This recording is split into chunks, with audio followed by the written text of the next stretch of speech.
Hello my dear students, कैसे हैं आप लोग। उम्मीद करता हूँ बहुत बढ़िया होंगे। जैसा कि आप जानते हैं कि हम लोग हिंदी में जीवन परिचय पढ़ रहे हैं और हम आज सूर्यकांत त्रिपाठी जी निराला का जीवन परिचय पढ़ेंगे। तो चलिए हम शुरू करते हैं। तो देखिए, मैंने यहाँ पर लिख दिया हुआ है सूर्यकांत त्रिपाठी निराला, और उसके बाद मैंने बॉक्स बनाया है। बॉक्स में इम्पोर्टेंट चीज़ों को लिख दिया है। तो आप देख सकते हैं कि सबसे पहले मैंने जन्म में लिखा है सन 1897 ईस्वी, और उसके बाद जन्म स्थान है मेदिनीपुर, बंगाल। पिता का नाम है पंडित राम सहाय त्रिपाठी। इनकी मृत्यु हुई थी सन 1961 ईस्वी में। इनकी जो भाषा है वो साहित्यिक भाषा है। शैली जो है वो व्यंजना व्यंजना प्रधान शैली है। शैली क्या है? व्यंजना प्रधान शैली है। तो यही इम्पोर्टेंट चीज़ें थी, इनको मैंने बॉक्स में लिख दिया हुआ है। यदि आप इस बॉक्स का मतलब नहीं जानते हैं तो मैंने पहले और दूसरे वीडियो में समझाया है, आप वहाँ पर जाइए, देखिए और इस बॉक्स का मतलब समझिए। तो चलिए ठीक है, इसी क्रम में हम आगे बढ़ते हैं अब। तो आप देख सकते हैं कि आगे मैंने लिखा हुआ है जीवन परिचय। अब इनका इसी क्रम में हम जीवन परिचय पढ़ेंगे। पूरा 2 पन्ने में है, थोड़ा बड़ा लंबा है और ज़्यादा लंबा भी नहीं है। तो चलिए शुरू करते हैं।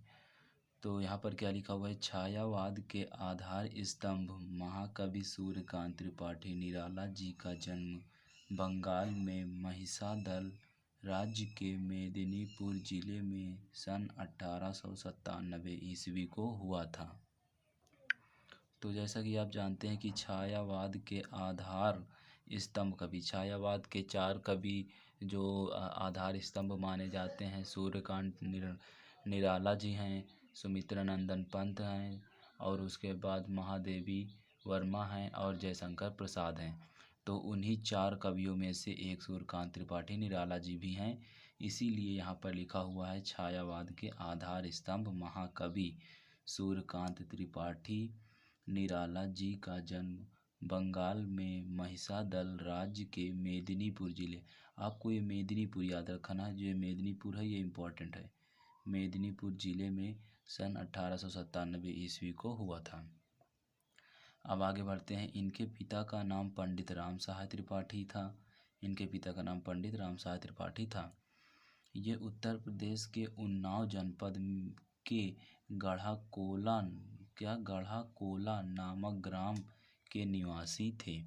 गढ़ाकोला ग्राम के निवासी थे और महिसादल राज्य में नौकरी करते थे। अल्प आयु में ही उनके माता पिता की मृत्यु हो गई और 13 वर्ष की आयु में ही इनका विवाह मनोहरा नामक युवती से हो गया। लेकिन ये अधिक समय तक निराला का साथ न दे सकी और 22 वर्ष की अल्प आयु में ही इनकी मृत्यु हो गई। और उसके बाद देखिए क्या लिखा हुआ है कि 22 साल मतलब निराला जी की जो पत्नी थी उनका क्या नाम था? मनोहरा नाम था। और इनका विवाह मनोहरा से कब हुआ था? जब निराला जी 13 वर्ष के थे, तब इनका विवाह मनोहरा से हो गया। लेकिन ये अधिक समय तक निराला का साथ न दे सकी और जब 22 वर्ष की हुई तब उनकी पत्नी की मृत्यु हो गई। अब इसी क्रम में आगे देखते हैं। निराला जी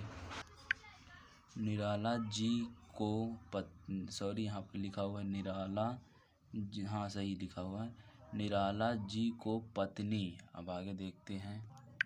निराला जी को पत्नी की प्रेरणा से ही हिंदी साहित्य में रुचि उत्पन्न हुई। क्या हुई? निराला जी को पत्नी की प्रेरणा से ही हिंदी साहित्य में रुचि उत्पन्न हुई। इन्होंने कोलकाता में प्रकाशित समन्वय एवं मतवाला पत्रिका का कुशल संपादन किया। कुछ दिनों बाद इनकी पुत्री सरोज के निधन ने निराला जी को झकझोर दिया। मतलब जब इनकी पुत्री थी, उनका नाम क्या था? सरोज नाम था। उनकी भी मृत्यु कुछ दिनों बाद हो गई। तब निराला जी झकझोर दिया मतलब निराला जी एकदम परेशान हो गए, बिल्कुल ही एकदम से ही परेशान हो गए। और उसके बाद आगे क्या लिखा है? जिससे उनका जीवन संघर्षों से व्यतीत हुआ। और जब उनकी जो पुत्री थी उनकी मृत्यु हो गई तो निराला जी का जो जीवन था वो और ही संघर्षमय हो गया। और वे अपने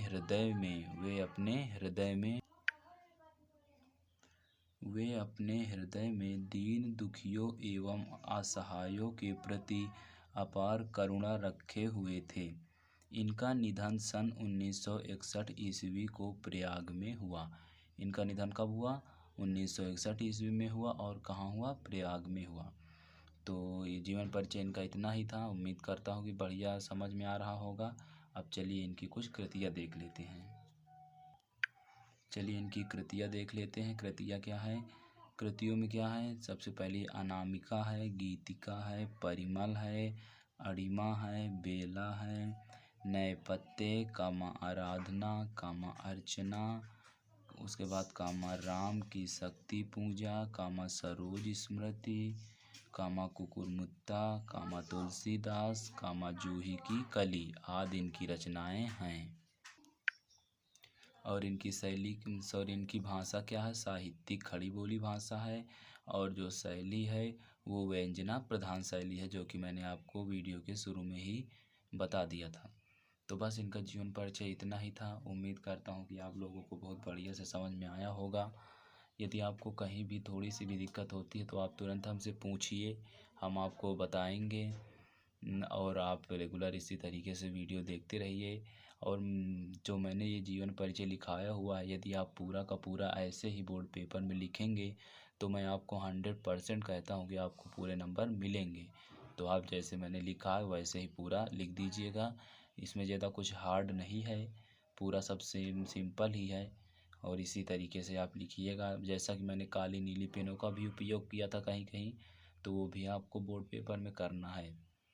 तो चलिए अब मिलते हैं अगले वीडियो में। तब तक के लिए जय हिंद, जय भारत।